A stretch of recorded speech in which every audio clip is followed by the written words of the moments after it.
Hello, and welcome to the 43rd episode of Recluse Horror. This is a daily horror movie review podcast. With me again today is Sam. Hey. So just a little background on the project. Back on my birthday in April of last year, I decided I wanted to watch and review a horror movie every single day. I have done so for the past 310 days, although only the last 43 of them have been podcasts. Before that, it was text reviews. So each episode, I go over two movies. One is one that I've watched that very evening, and another is one that I've reviewed previously in text. I just go over whatever impressions I have left, aided, of course, by the text reviews. So today I watched Kill Me Now from 2012. Sam, you watched this, 3 days ago? Yeah, a couple days ago. Well, how did you like it? I guess I didn't like it. Yeah? Yeah. It was okay. I don't think there's really too much to recommend it for most people, but I didn't think it was bad. If you like seeing a half-naked Michael Swaim back in his prime, this is your movie. No one has any idea who Michael Swaim is. It's Swaim with an M. So basically, this is a movie that was put out by, I don't think it was put out by Cracked, but a bunch of the people that used to work for Cracked are in this movie. Now. Yeah, now it's used to work for Cracked. Most notably, Michael Swaim, who wrote the movie. Swaim. Yeah, Swaim. With an M, yeah. Swaim. Dan O'Brien is in there for a second, and what's the woman? I can never remember. I can never remember what her name is. But it's another one of the people who used to do the video content for Cracked. If you haven't seen that, by the way, Cracked. God, we didn't even explain what Cracked is. So Cracked is it's a humor website. They have all these fun articles about, sometimes they're about garbage nothing, and sometimes they're about actually sort of informative while also being funny, and they cite their links, they cite their sources. So if you're interested in whatever it is that they're talking about, you can look at it yourself. So it's kind of neat. They used to make videos on YouTube. And apparently there hasn't been an update for 2 months. Yeah, which I somehow hadn't really noticed, because usually when I'm watching Cracked videos, it's they have so many up there that I'll. Well, they used to update daily. Yeah, exactly. Yeah. So they have a ton of videos. So I never am looking for new content. There's 1,000 million videos I haven't seen. Yeah, I was kind of surprised, since everybody else was in it, that Soren Bowie didn't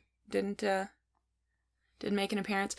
Basically, the three people who were in this movie were all a part of this one particular series that they did. What is the name of it? Do you remember? After Hours. After Hours, that's right. And 3 of the 4 people were there. Oh, and the female comedian that we were talking about from that site who was in this movie, it's Katie Willert.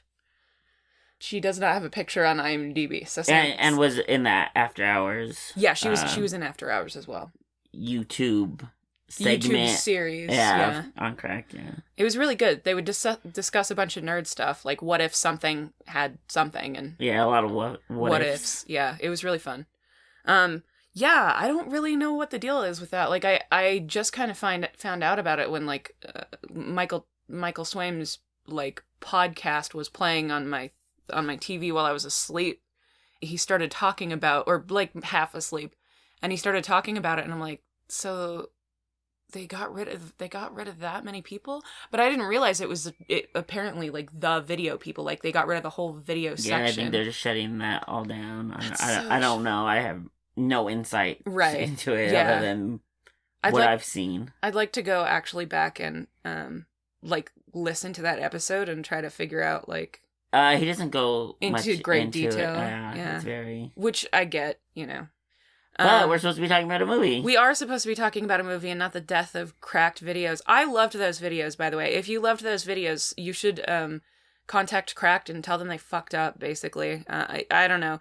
With how many people, they said they laid off 19 people, and Michael Swaim quit, sort of unrelated to that, partially related to that, but it was before the layoffs. Yeah. It just got announced with the layoffs, is what it sounded like. How convenient. I believe him. I believe him.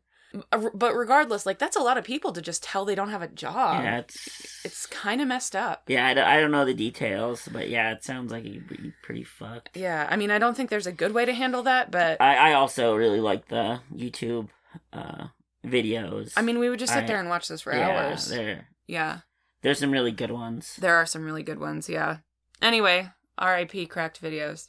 R.I.P. Cracked, as far as I'm concerned. That kind of made me a little... Anyway. Kill Me Now. Kill Me Now. 2012. Why don't they have cell phones? Why don't they have cell phones? Do 20-year-old high schoolers not have cell phones? 20-year-old high school. I think they were more like 22 to 25. And yeah, I guess not. I mean, they have cars and no cell phones in 2012.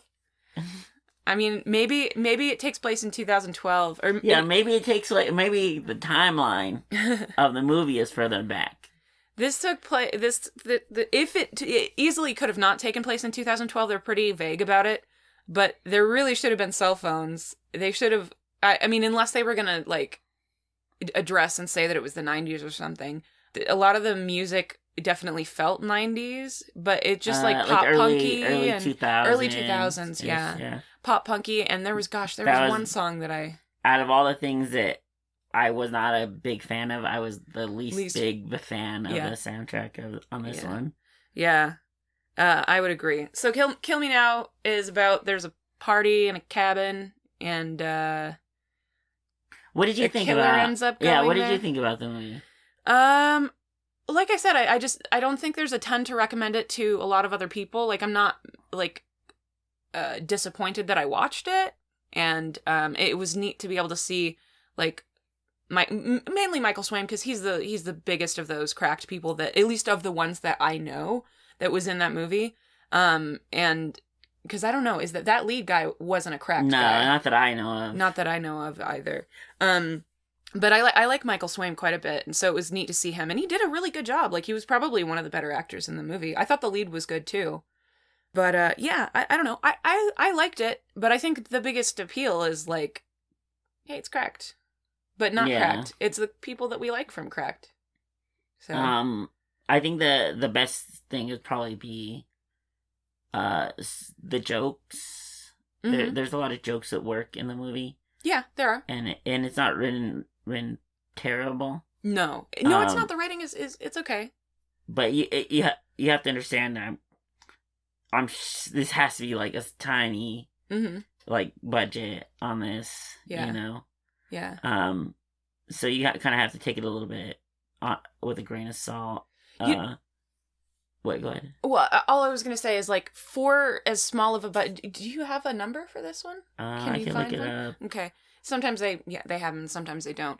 But, yeah, it's clearly pretty low budget. But the cinematography, the filming, like, the camera work is top notch. I mean, it's really good.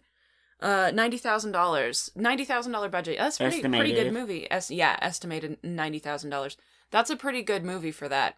There's definitely some technical aspects that fall down, but some of the acting. Well, and some it's so hard for me to like say specifically that it's bad acting, because it's clearly supposed to be over the top. Yeah. So it's like, what is too over the top? Those jocks. I think just maybe some of the acting possibly hurt due to time. Mm-hmm. Like, it seems like a lot of like, okay, we got it, move on. Yeah, there were a lot of stuff. That's kind of the problem. The problem that I felt is like a lot of the jokes did seem like they went on too long, and it made the pacing feel a little funny. Mm-hmm. Like, most of the jokes are funny, but they could have definitely like, you know, landed stick and move. You know, mm-hmm. The jocks annoyed the piss out of me, which of course is the point. But like, to a degree that I was like, I have to take a break from this movie. I knew you were gonna say that, and I was just like, I was like, what are our heroes up to next? Huh? Yeah. So, there were a couple of people in the cast that I thought looked like other people. Uh-huh. Did you get any impressions of those besides the one I pointed out? Mm-hmm. Okay. So, lead guy reminds me of like Heather's era Christian Slater a little bit. What? Okay. Heather's era Christian Slater Not me, a little but bit. okay. I mean, mostly when he's in the dark, I would say. Oh, and... Huh. And That's mine! Go ahead, say it. No one's gonna know what you're talking about. And my absolute favorite was there's a guy, he's a pest control agent, I guess, or whatever. Pest control guy. Yeah, basically. And he, at a certain point in the film, he has his hair slicked straight back. He's wearing like a trench coat, and he's carrying something that I won't mention. And motherfucker looks just like that other Highlander, the not Highlander Highlander. What the hell is that guy's name? He's in the show, like... Yeah, Connor McLeod. Connor McLeod. But I don't know what his actual name is. No. Right, Connor. Does he have a real other name? Yeah, he has a real name. I'm pretty sure he just is that guy, no? But I know it's Connor and Colin. Connor and Colin, yeah. Colin is, Raiden. Yeah. Raiden. Lots of real dumb references today. We don't know actors' names. His name's Christopher Lambert, but yeah, I don't remember the other guy's name, the TV show. No, I think I might recognize it if I heard it, but it's not. We don't have to look it up. Because I mean, it's not him. And we're not even really talking about the movie too much. But he was very good. He was the so best. Good. Yeah. Actor in the movie. I liked Michael Swaim a lot. I think he was really good, but that guy, like, he was so great. He like, everybody's over the top, but I feel like he kind of nailed what the movie needed. Mm-hmm. He played his part so well. We should look up the actor's name, probably, if we're talking. Oh, Brett Fancy. He was fancy. He hasn't been in a ton. Yeah. Recently he's been doing voice actor work. Mm-hmm. Makes sense. That's his best feature. He has a great voice. Very good. Mm-hmm. He did some voice work in Battlefield 1. Yeah. And The Order 1886. I see. So there's that. But yeah, he was really good.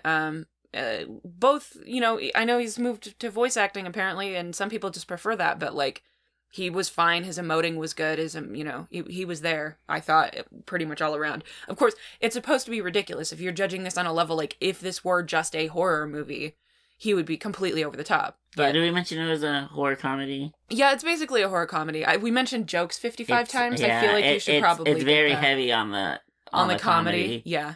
It's definitely heavy enough on the horror. Like, it's a horror comedy for sure, but...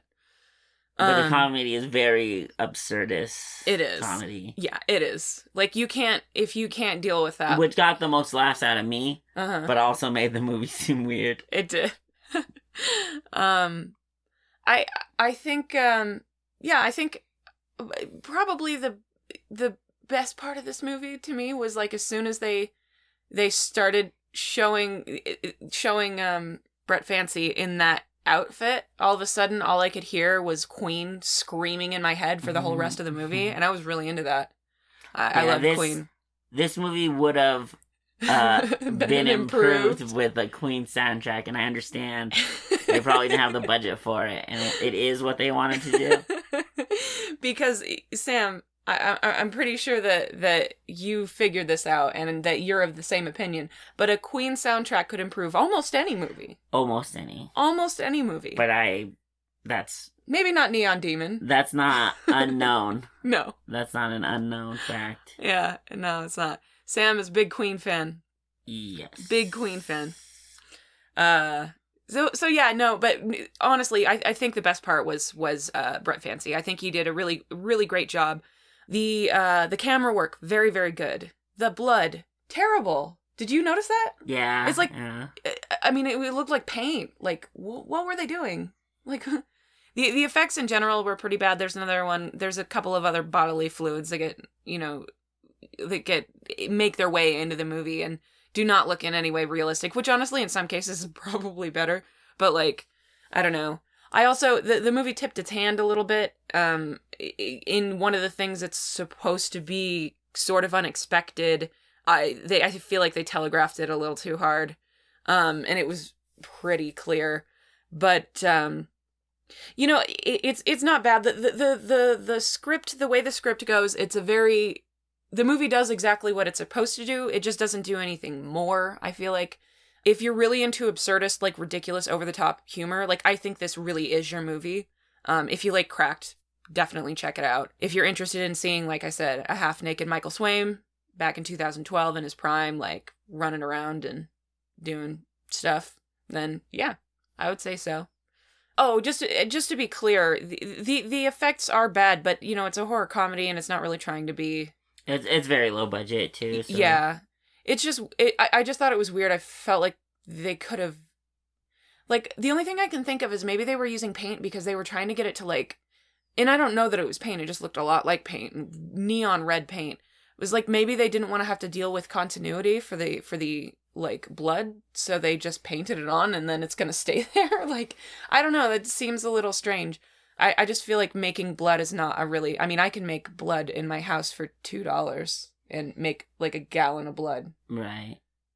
Yeah, I don't know. I just thought that was like a really weirdly... It was fine. Yeah. But it doesn't, it doesn't matter to Yeah, the it doesn't movie. make a difference really. No. But that's like, just like a weird thing. Yeah.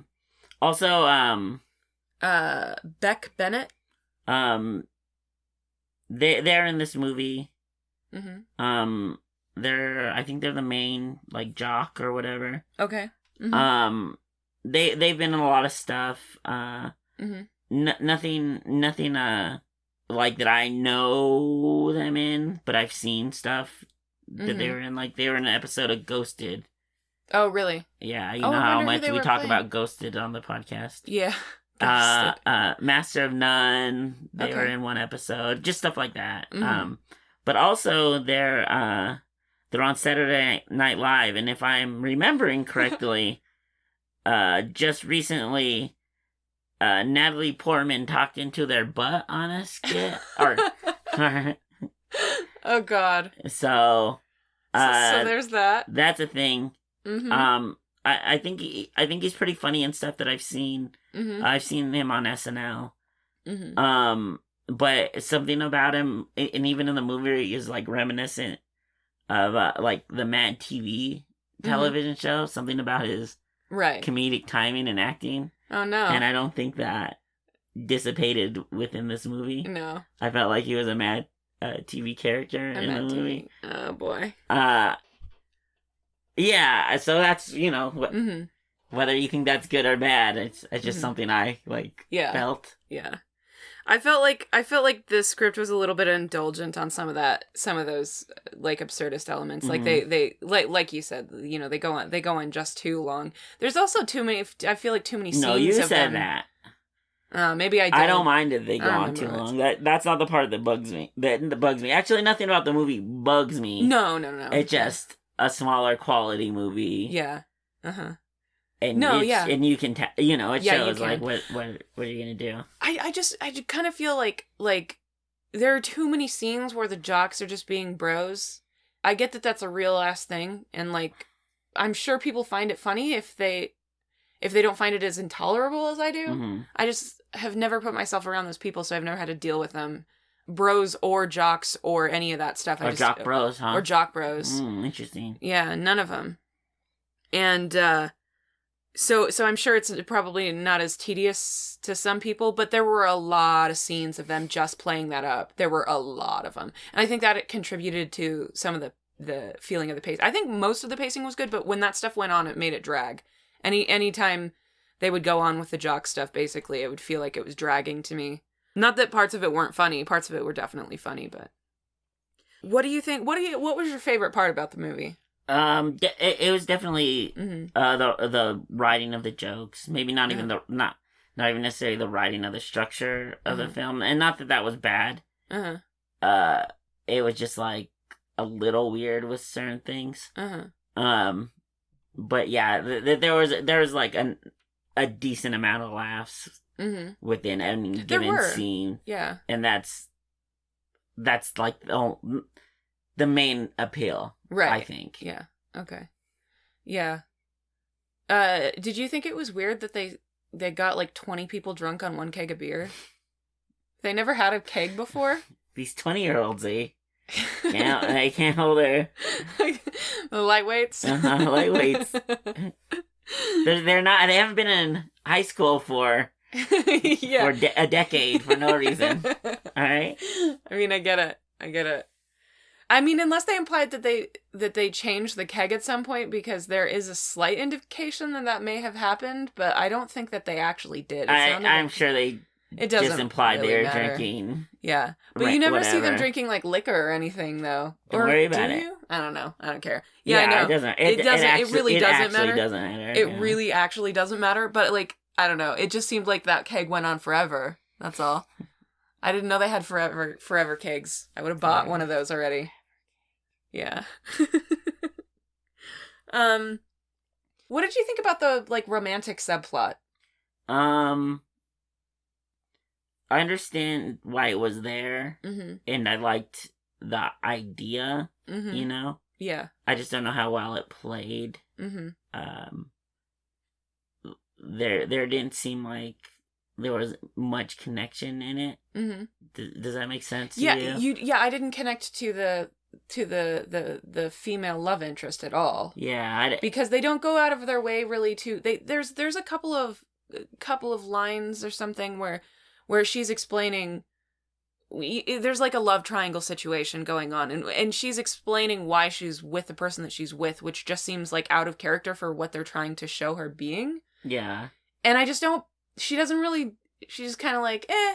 Yeah, it's a little weird in that way. Like, she should be more one thing or another. Yeah, they're putting her in this weird place. Or at least show you that side. Yeah. Yeah, but I actually like that development. I like the idea of that. Yeah, it just needed maybe a little bit more. Yeah. Like, work. Just a tweak of those lines. It's weird you specifically asked me about that, but okay. Well, because I was going to say the same thing, basically, that I didn't connect to the female love interest. I didn't connect to her character. I didn't feel like they hammered her down. Honestly, they didn't hammer a lot of people down, but they do, you know, that's one of the... And she's fine. She's fine acting. Oh, yeah, her acting's fine. She's one of the least over the top, and she does a really good job. Sometimes being over the top, I feel like, can be easier, and she plays it pretty straight for the most part. She just didn't like... they just didn't give her much, and... Yeah. It seemed like she didn't know what to add to the character on her own, which it seemed like she needed to. Something like do you remember the clerk at the gas station? At the gas station, yeah, she had more character. She did have more character than the love interest, and not that the love interest didn't do stuff in the movie. Right? She just wasn't played with much character. No. Yeah, that's all. Yeah. Yeah. I think to summarize, I think it was just a little bit of a shallow plot arc. They did it all. They made all the steps. Like, they checked all the boxes, all the stuff that you want in a romantic subplot, basically, without any of the real sappy emotionalism. That's another thing that kind of felt missing, and I don't usually crave that, but that movie, it felt like it needed something to, like, tone down the rest of the movie, to, like, ground it a little bit, and it didn't really have that. Right. It didn't quite have anything to ground it. Right. Yeah, like, if it had more, like, outlandish jokes, it'd be, like, in the vein of, like, a scary movie. Yeah. Horror comedy. And don't go that way. Yeah, and this doesn't do that. No. But... But without, like, a few more things grounding it. And they did try. There's a few things that do. There are definitely a few moments that do, that aren't just related to the romantic stuff. But I think it needed a little bit more, or those moments needed to be a touch more serious, or emphasized as being more serious. Right. Because some of them are pretty serious. So. Final thoughts? Yeah. How about you go first? I want to be like a total asshole about this, because I listened to Michael Swaim's podcast, and he's such an asshole about some things, and just like super popular things that he's just like, nah, it's bad. Just objectively bad, not good. Yeah. But it was okay. It's a small budget movie. Like, what can I expect? It's funny enough. There's some really good laughs in there. Mm-hmm. There's some really good acting in there. Mm-hmm. There's some also not those things in there. Yeah. But I'd recommend it to anybody who is specifically interested in horror comedies. Mm-hmm. And knows of Cracked and stuff like that. Mm-hmm. Yeah. Well, I think there's one thing that you're forgetting about Michael Swaim, though. What? He has no rival. No man can be his equal. No, that's that other guy. What's his name? I know. His name is Brett Fancy. Brett Fancy has no equal. No! You don't understand. You don't understand Highlander. You don't understand Queen. Look how chiseled he is. I know, he's chiseled. He's grizzled in that picture. Yeah, grizzled and chiseled. Grizzled and chiseled. Yo, come on, get the fuck out of here. Bam, he cleans up. He might be a Highlander. There's more than one. I know there can only be one, but there's actually more than one. There are.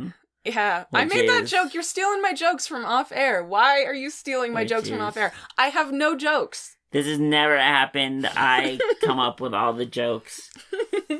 There's several podcasts to prove it, and yeah.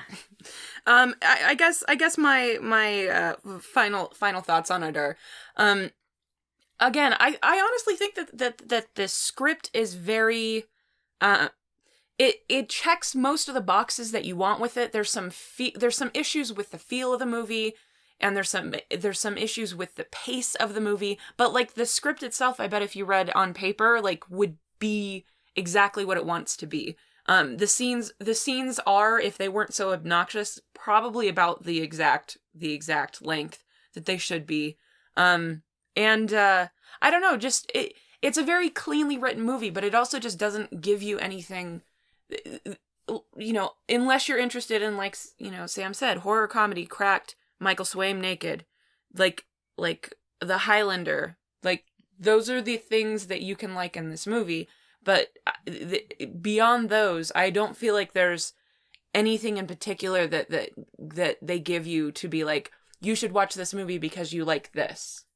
If you're obsessed with horror comedies, you probably not heard of this one, and it is available for free on the what is it called? Small Beans. YouTube channel. Yeah. Small Beans YouTube channel. And as well as Michael Swaim's actual podcast, which is the parts of it that I've heard are pretty funny. I haven't heard him talk about popular things and just rip them to shreds. So it makes me feel a little better that I wasn't able to say more positive stuff about this movie. I'm just to be clear, like, I did not dislike this movie. I just don't, I wouldn't recommend it to anybody because I can't think of anybody who would be super into this. Yeah, because it's not horror. It's not horror enough. It's very comedy. It's a thing that horror comedies fall into, and this is probably the wrong ratio. Probably has one of the biggest, not fitting the ratio of any other horror comedy that I've possibly ever watched. Because because Scary Movie is a comedy. Ugh. It's not a horror comedy. Don't it's you have to be funny to be a comedy, though?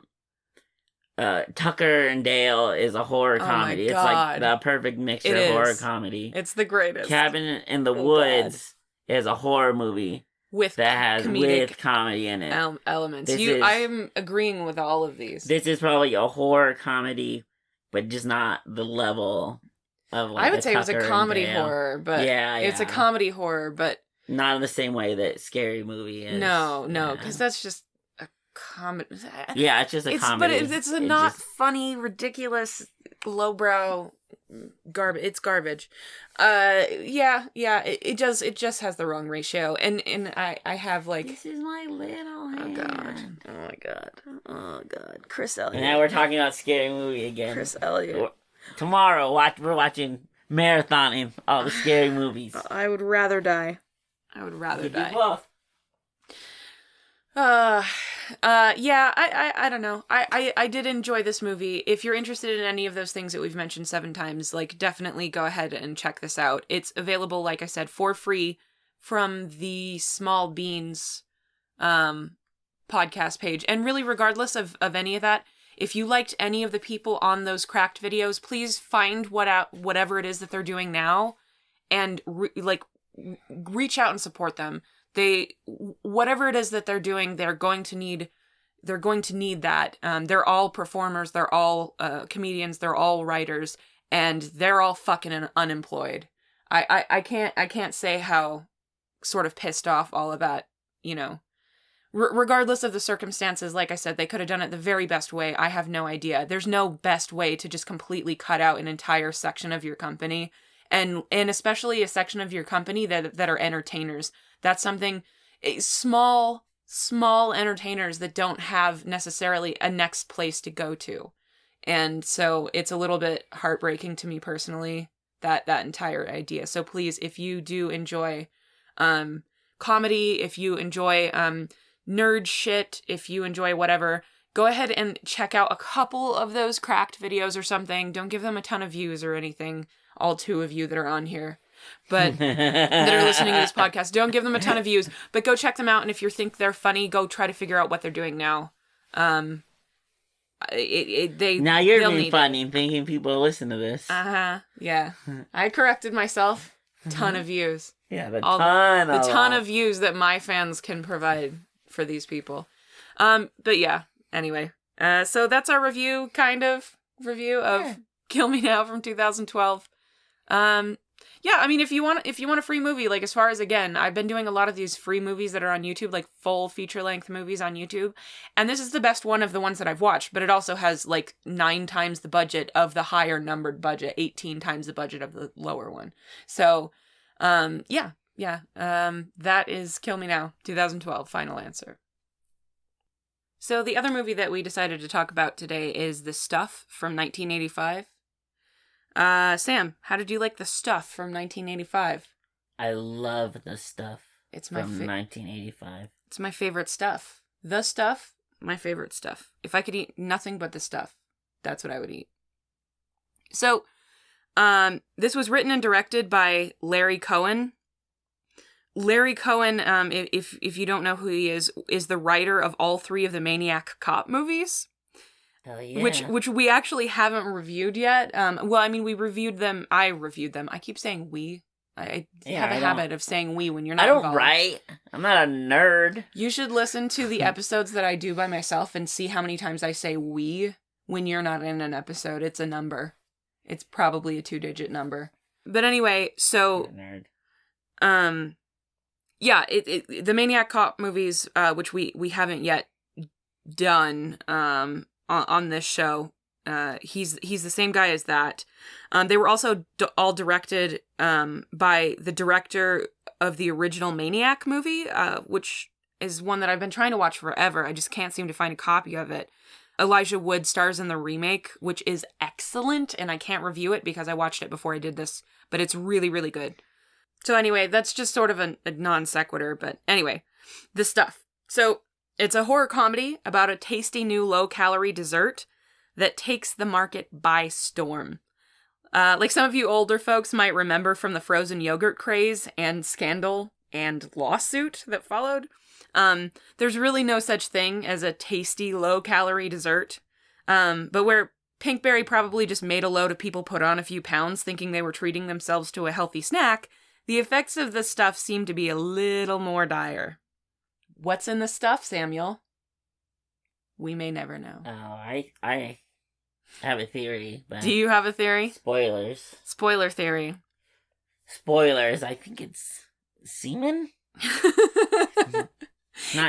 Not human semen, but... So, the stuff basically, it looks like it's...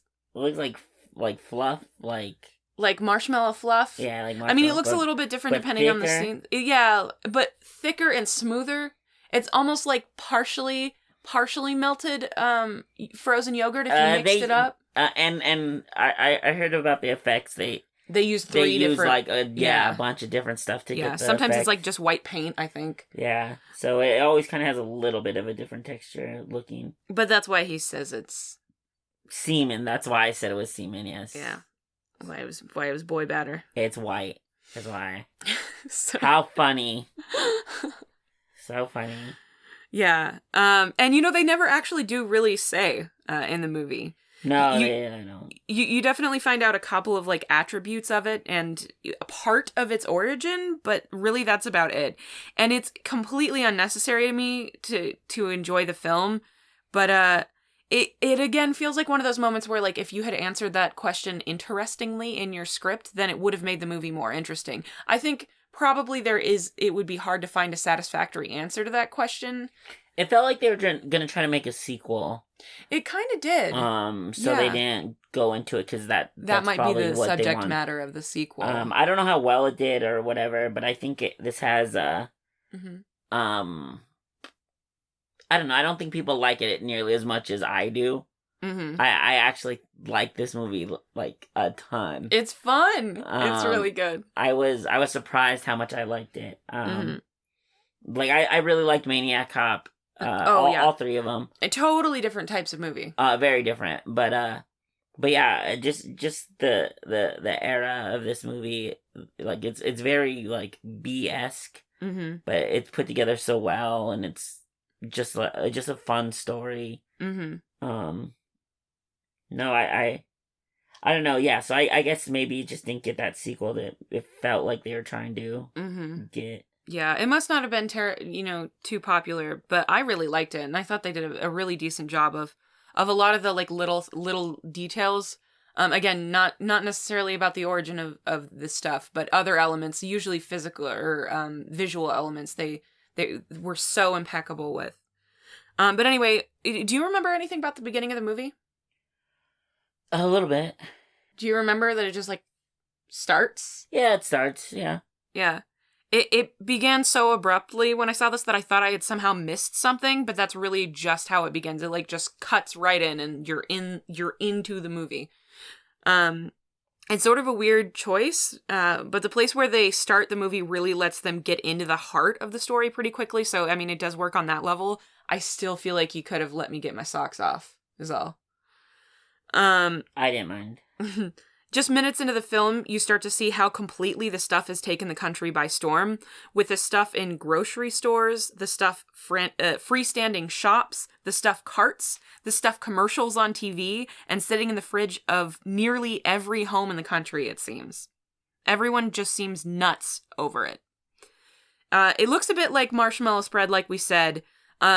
So if it tasted like that, I can definitely see why a low-calorie version of that would be a total hit. With the right marketing. The product packaging looks so incredibly era appropriate. It's really just wonderful for nostalgia. It's this, like, tricolor design. It's like pink, orange, and purple, right? Is that right? Mm-hmm. And the font type is just that sort of rounded. It reminds me of the Showbiz Pizza logo. Not that anybody knows what that is. It reminds me of a lot of different logos, even at the time. Yeah. So unfortunately for the ice cream industry in the movie, they really take a bath when the stuff hits the market. Some of the people involved in that industry get together and decide to hire a corporate spy to figure out what's in the stuff and or destabilize the company. This spy, played by Michael Moriarty, becomes our main character, essentially. What? No way. You don't think he's the main character? Do you think the little boy is? Yeah. He's great. Yeah. Also, yeah, the little boy is great. I don't remember their name. I can look it up. But I guess it's more brown than orange is the third color. Yeah, kind of. Orange, burnt orange. Yeah, the boy in this is pretty great. He is. Yeah. There's some really good parts with him freaking out on everybody. Yeah, he's really good. And it's just like, yeah. You're just like, yeah, freak out on these fucking assholes. Honestly, I thought the acting in this movie was pretty passable, but for some reason, something about Michael Moriarty just kept drawing my attention while I was watching this. Did we watch this one together? I mean, you had seen it before, but did you watch it with me? Okay, I think you saw it before. I don't know. His delivery is really unusual from the beginning of the movie to the end of it. And he doesn't really have much in the way of facial expressions, but I could never really decide if that was like a character choice or if he was just a little out of his depth. Everyone around him seems to act as one might expect, but he just has this sort of otherness about him. it was a little distracting to me as I found myself sometimes drawn from what was happening to focus on his performance, trying to decide if what he was doing was good acting or bad acting or just not acting. I never really decided, but I don't feel as though he hurt the film too much, so I guess it was just fine. Maybe nobody else would feel that way, but I really couldn't get away from it. It was really distracting. I kind of want to rewatch the movie again and see, you know. I thought it was fine. I think he maybe But do you know what I'm saying with that, though? I think maybe he was just a little checked out. I actually liked it because he didn't feel like he was very invested and didn't seem like he cared that much. Maybe that's what he was trying to play out. Because he's like a corporate spy. Yeah. Which is basically like a professional asshole. Yeah. So I actually really liked that he seemed like he didn't care. Yeah. And there's stuff going around him that he should care about. Mm-hmm. He kind of like meets a woman. Mm-hmm. This kid that he should probably be like more worried about. He's not. I kind of think it's amazing how he seems like such a fucking dick. But he's a human shrug. Yeah, it's pretty good. I love that about it. Okay. All right. See, that's what I'm saying. Like, maybe I'm the only one who felt that way, but... Could we talk about, chocolate chip Charlie W. Hobbs? Yes, we certainly can. What do you think about Charlie? It is amazing. He's so good. It is amazing. Also, another great performance. So good. So funny. Mm-hmm. He's hilarious. He's only in it for like maybe a couple of scenes, right? Yeah. Steals everyone. Steals every scene. He really does. He's super great. The actor is Garrett Morris. Did he ever do anything else? Garrett Morris has been so many things. Has he? Yeah. He was in the Coneheads. He was in Ant-Man as a small part in Ant-Man. Uh-huh. Oh, he's still around then. Yeah. He's... I don't know what the last thing he did, but he has several acting credits. Uh-huh. Stuff from this year, stuff from last year. Mm-hmm. I know he has like some famous roles, but I can't really remember what they are offhand. Mm-hmm. Oh, he's in Car Wash. I think he has a pretty big part in that. Mm-hmm. He's on Saturday Night Live. Oh, a ton of it. He was from in a 1975 until 1980. Okay. Yeah. He was on Different Strokes. Mm-hmm. The Jeffersons. Oh yeah, I remember the Jeffersons. Mm-hmm. He's been in a bunch of stuff. He's got a bunch of acting credits. Yeah. But yeah, he was really fantastic in that movie. Had he done a lot before that? Yeah, he was already on Saturday Night Live and... Oh yeah, because this is 85, right? Yeah, this movie's 85, so it would have been after his tenure there. I don't know. He was super great, and he drew your eye in the very best of ways. It's just an incredible performance, and he's a very likable character, so... The effects in this movie, I thought they were excellent, other than some really unfortunate moments with the green screens. Yeah, that was bad. They're brief, though they look silly. It's nothing that would ruin an already ridiculous movie, so in this movie is ridiculous. Don't get me wrong. I mean, honestly, I do think most of it feels more like a horror movie than a comedy movie. Yeah, there's not a ton. There's comedy in it, but not a ton. Yeah. It's just ridiculous. Yeah, it's just a crazy movie. Yeah, they don't, like, draw a lot of attention to... I mean, they do draw a lot of attention to the craziness. Even the idea of all these people, like, being obsessed with the stuff, it's, like, overly obsessed with it. Yeah, they are. Yeah. Like, it's just such a degree that is insane.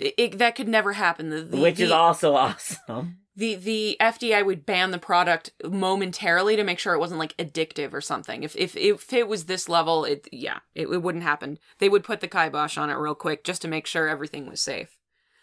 The other effects were done in such a strong artistic style that I really loved them. They were totally cheesy and unrealistic, but they definitely had a sense of themselves. If you're a B movie with a B budget, this is totally the way to go. Don't waste your time and effort trying to go for realism that you can't achieve.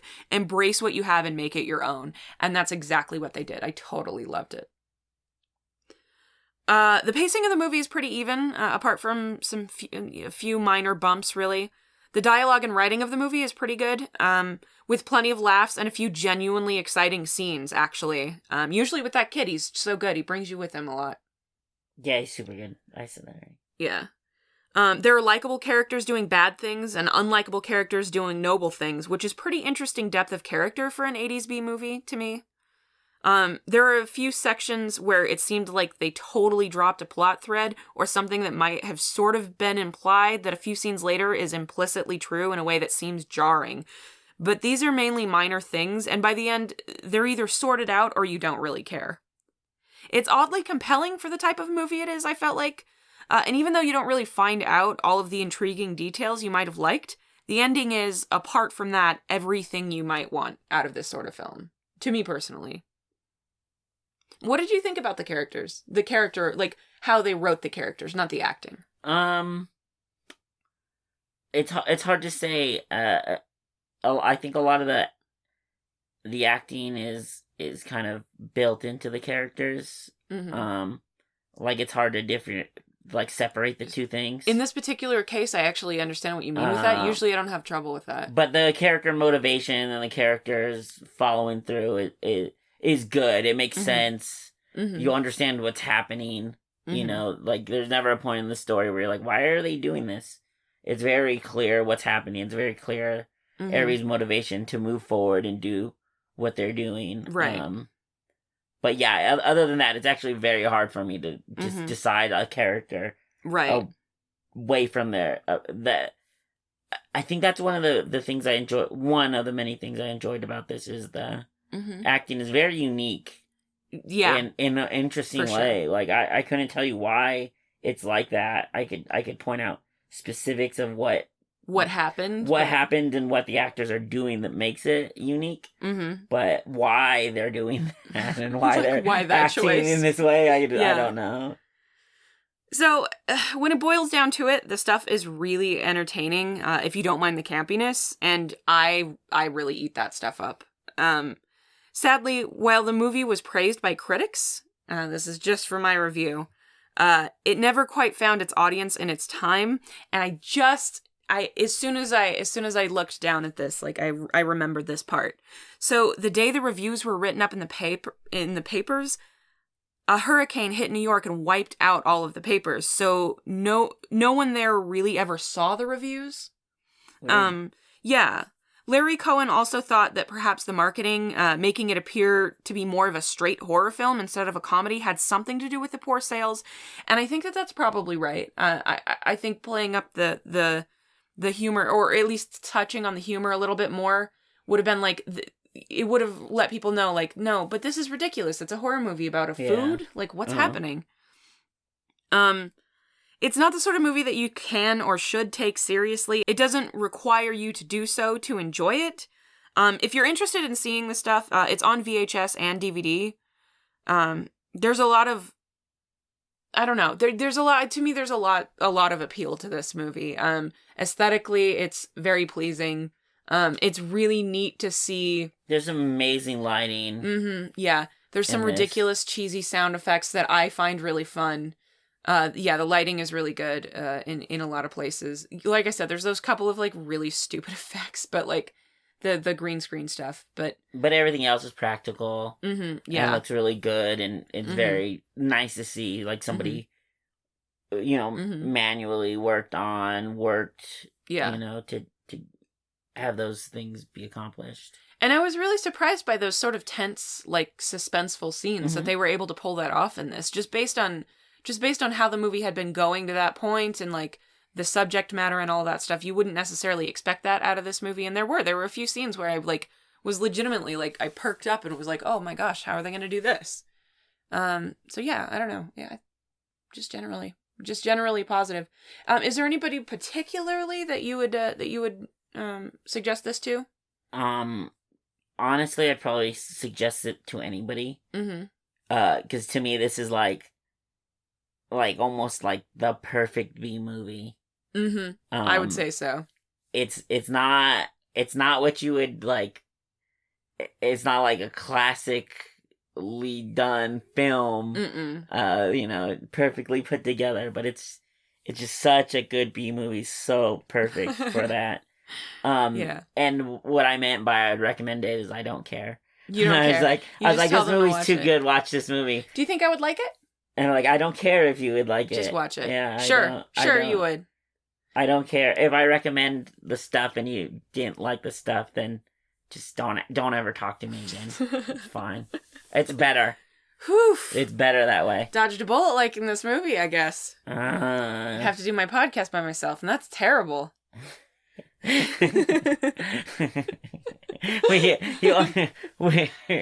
only get 2 viewers on those ones. Oh my god. 2 listens. You know, you get almost 3 when I'm on. I had a definite sharp downturn. Yeah. Sharp downturn of like 2 people who dropped off. No, I don't know who is more than that. But over the last week, and I'm pretty sure that it's because I've been doing most of the episodes this week by myself. And a lot of them have reasons to suck because I suck. So. Well, I can't lie with the viewership and listenership, so. But yeah. So yeah, I would recommend this to anybody who's ever enjoyed a B movie. Really, like, anybody who's ever enjoyed it. If you like movies with sharp visuals, if you like movies with fake products that, like, really go out of their way to, like,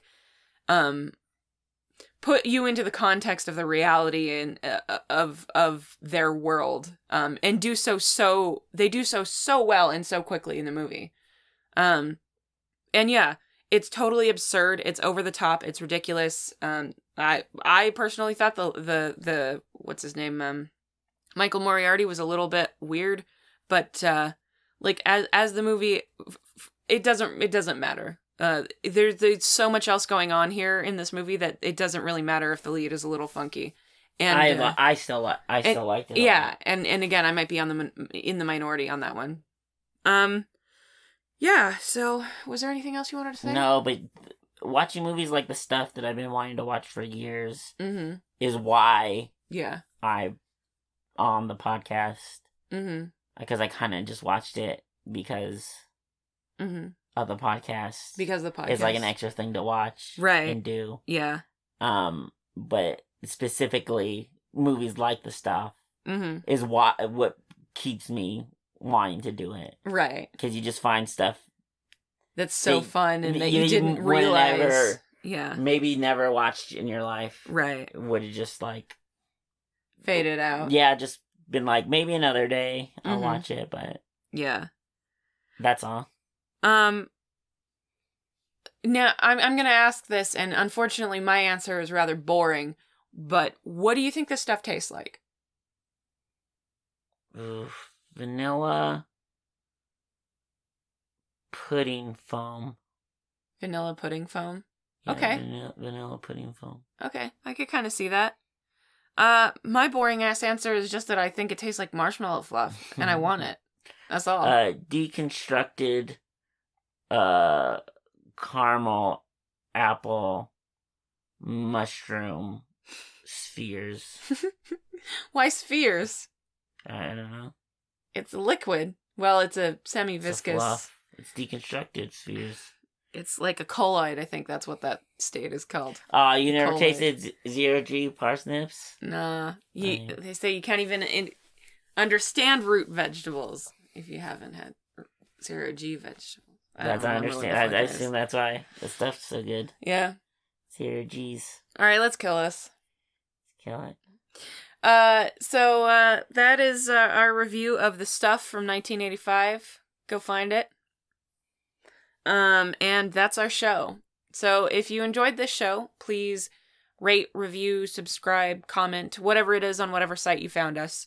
The best thing that you can do to help out the show is to share it with somebody that you think would enjoy it, or with somebody that you love, or, I don't know, just, like, you could make up flyers and drop them off of buildings if you wanted to. Something like that. Yeah, I endorse that. Do it. If you'd like to share it and somebody doesn't have your same platform, or if you don't like the platform that you found us on, we are on YouTube, Player FM, Apple Podcasts, Stitcher, Podcast Addict, and pretty much any podcatcher out there. If you'd like to reach out to us on social media, you can do so at Facebook, Instagram, Twitter, and you can email me at reclusehorror@gmail.com. I'll definitely respond to your emails at this point. Also, I kind of wanted to mention, the other day we were talking when we did the episode about the Den, We mentioned that another friend of ours who does listen to this show is the only person I know for sure is listening to this show. We mentioned that he also played as like a female character on video games. We were talking about what happens to ladies on the internet occasionally. And Sam plays as a female character almost always because and this makes a whole lot of sense, but why would you want to stare at some dude's butt for the whole time? That's your argument, right? One of my many arguments. I could have a whole discourse discussion about it. Yeah. I have many thoughts about it. Yeah. I like the hairstyles, more choice of hairstyles. They do. Okay, anyways, I could go on. But so, that person, the other friend of ours who also plays generally as a female character or often as a female character, said, you know, he's not really playing a ton of games online now. He's pretty busy guy, and but back in the day he would play on PlayStation Home, which I don't know if you guys know that. It was like a free thing. They promised all of this stuff, and then they weren't able to really deliver on many of those promises. Yeah, it was like PlayStation Second Life. Yeah, it was kind of supposed to be that, and instead it was just like a place where you could watch ads and like That's about it. Get creeped out by people. And so this friend of ours, experienced a lot of creepy people there, and so what he would do essentially, he would play his normal girl character that he liked to play, and then if a bunch of people started mobbing him for some reason, which apparently is a thing, I played that for like 25 seconds, and because people were being creepy, I'm like, this doesn't do what it said it was gonna do, and there's creepy people, so I'm just gonna leave. I don't need this. But he would just switch to this like really disgusting looking guy character that he made, and then everybody would leave him alone. So I mean, it's a real problem out there. Video games probably just has a higher concentration of it because I feel like there are fewer women out there. So, but the internet in general, kind of a creepy place for ladies. Terrible place. Get off the internet. Yeah. Just say no. Just say no. But anyway, thank you for sharing that with us. That's Pumpkin. I've mentioned him a couple of times, but thank you for sharing that with us. Your experience as a girl on the internet. So is that where we're changing the podcast to? Yeah, I should just interview a bunch of dudes that I know because I know a number of other people. I could probably do a couple of days worth of episodes, and then I'll just be really creepy and like be like, hey, do you want to pretend to be a girl on the internet? And just creep up on all my dude friends. I have mostly dude friends, so it'll take me a few months to run out of episodes. Yeah. So that's our really long-winded end. Sam, did you have a rating for any of these movies? I give Kill Me Now 2 cracks. 2 cracks? Like, give me 2 cracks. 2 cracks? Oh, cracks, not crack. Cracked. Yeah, cracks. But cracks. 2 cracks. Okay, you want 2 cracks? 2 cracks, please. Okay, 2 cracks. And I'll give this stuff 1,000,000 stuffs out of 1,000,000 stuffs. A perfect stuff score. I guess I will give I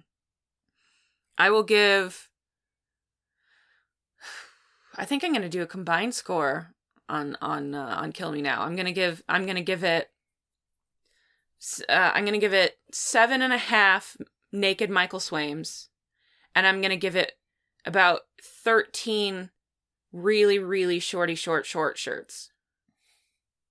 I couldn't decide, so I did both. But they're both good. I'm into it. And the stuff I was gonna do my rating in cubic feet of stuff. So I can't really do that because you already rated it with a million stuffs, which is not as funny. But what are you gonna do? I guess. So fuck you. Yours isn't as funny. So I think I'll give it about 68 chocolate chips. Why? Because that guy was Chocolate Chip Charlie. Oh, Chocolate Chip Charlie. I give it also 1,000,000 chocolate chip Charlie W. Hobbs out of 1,000,000 chocolate chip Charlie W. Hobbs. Okay. All right. Well, thank you for listening, and have a good night. Sam, say goodbye. Goodbye. Goodbye.